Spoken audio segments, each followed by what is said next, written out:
Bonjour amis tisserandes et tisserands. Est-ce que ça t'arrive parfois lorsque tu tisses d'avoir un nœud dans ton fil de chaîne? Eh bien oui, moi ça m'arrive aussi.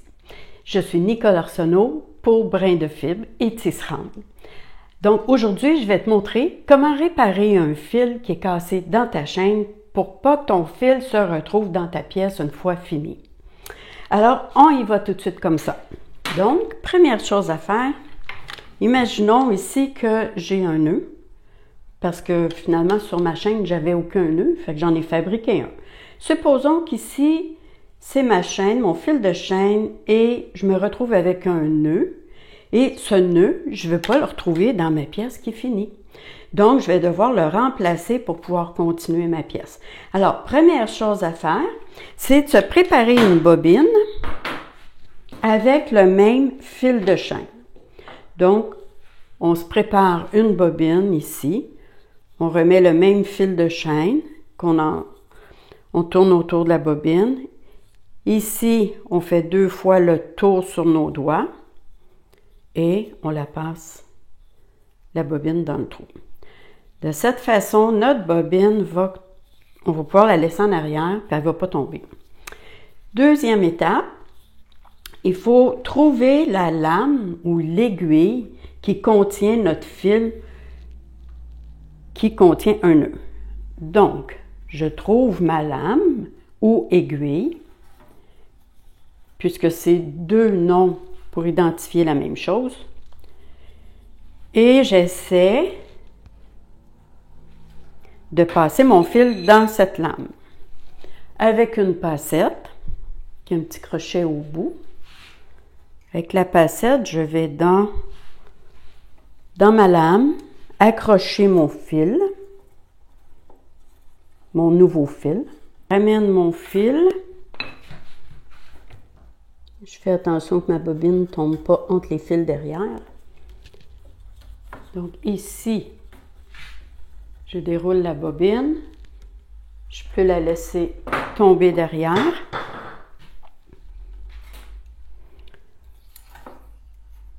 Maintenant, la troisième étape plutôt, c'est de trouver le fil, trouver le peu dans lequel le fil est passé. Le peu dans le haut, un peu, c'est les petits espaces qui sont ici. Donc, disons que mon nœud était sur cette corde, sur ce fil.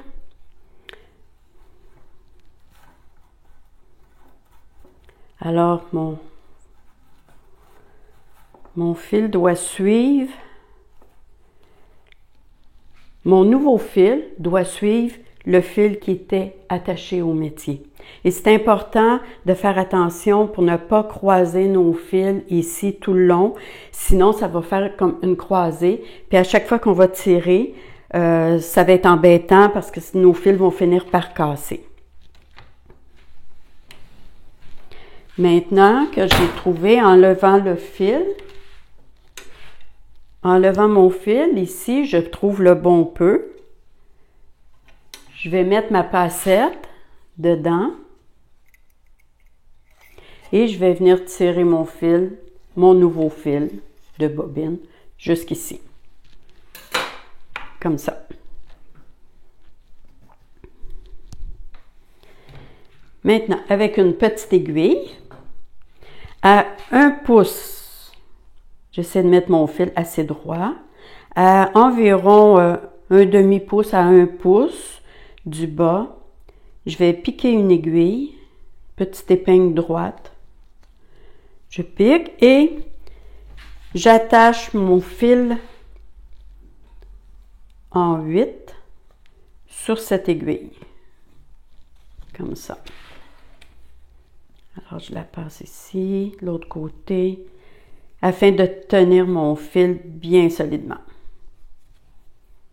Et voilà, ça je peux le laisser. Maintenant, ma bobine qui est derrière. Et voilà. Donc, maintenant, je n'ai qu'à continuer de tisser, puisque mon fil sera avec le premier fil, mon deuxième fil sera avec mon premier fil. Donc, je tisse. Maintenant, je dois tisser environ un demi-pouce à 1 pouce.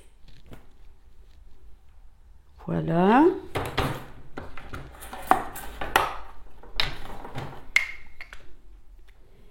Et je fais comme s'il n'y avait pas de nouveau fil.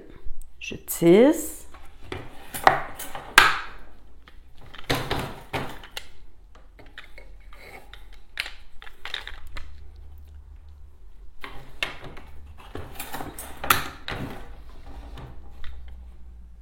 Ici.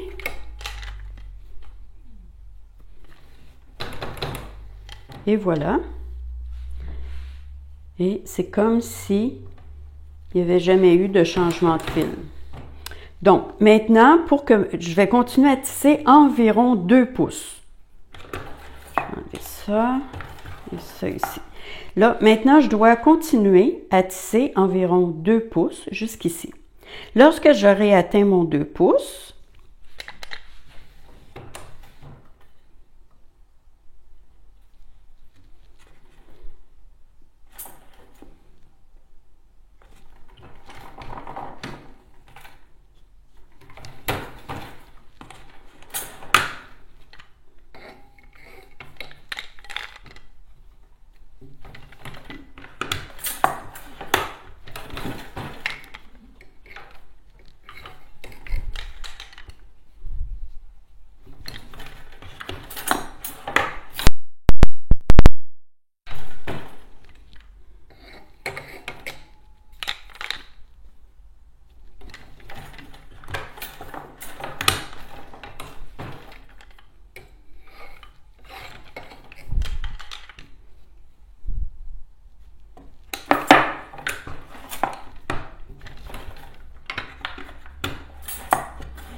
et voilà. Ici, comme on peut voir, ça paraît presque pas. On a 2 fils, un par-dessus l'autre, qui apparaissent presque pas. Mon fil n'est pas assez tendu. Et voilà. Et voilà le travail. Donc, quand on aurait fait 2 pouces, là, eh bien, on viendrait enlever le fil qui avait le nœud, ici, celui qui comportait le nœud, eh bien, nous pourrons l'enlever. Alors, on trouve le fil avec le nœud et on vient couper au ras le fil qui comportait un nœud. Et ensuite, on peut le sortir du métier et le déposer à l'arrière du métier. Et voilà, c'était comment réparer. Et voilà, c'était comment réparer un fil lorsqu'on a un fil qui contient un nœud dans notre chaîne et qu'on ne veut pas le retrouver dans notre pièce de tissage. Donc, si vous avez aimé ma vidéo, si ça a pu être utile pour vous, si vous pouvez cliquer un pouce juste en dessous de la vidéo et peut-être vous abonner à ma chaîne pour voir les prochaines vidéos que j'ai enregistrées.